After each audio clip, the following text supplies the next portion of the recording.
So CVN 82 has been delayed in the president's budget that was just released. It's been delayed until fiscal year 30, with 3 years of advanced procurement funding in front of that. So that would start in fiscal year 27. The aircraft carrier supplier community was hoping for CVN 82 to start in fiscal year 28. So that's a 2-year stretch for us and pushed to 30.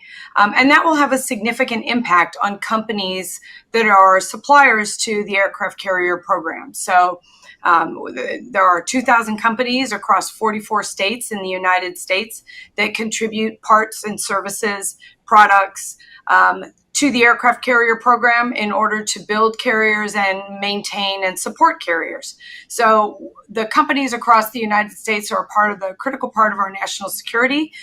We've got thousands, tens of thousands of workers that are engaged in building a carrier and everything that represents, and providing that work and that service to the United States and to the navies. And I don't have, I can't tell you how fast they're being built, because sometimes the scope changes midway through.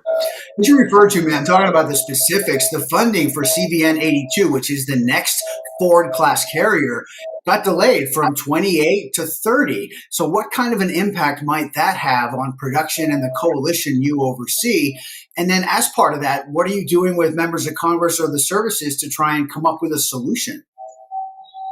So that's expected to have a negative impact on our suppliers across the country, aircraft carrier suppliers. CVN 82 being procured in fiscal year 28 was already going to be 6 years after the previous start, or the start of CVN 81. So that was already a stretch of time that was significant.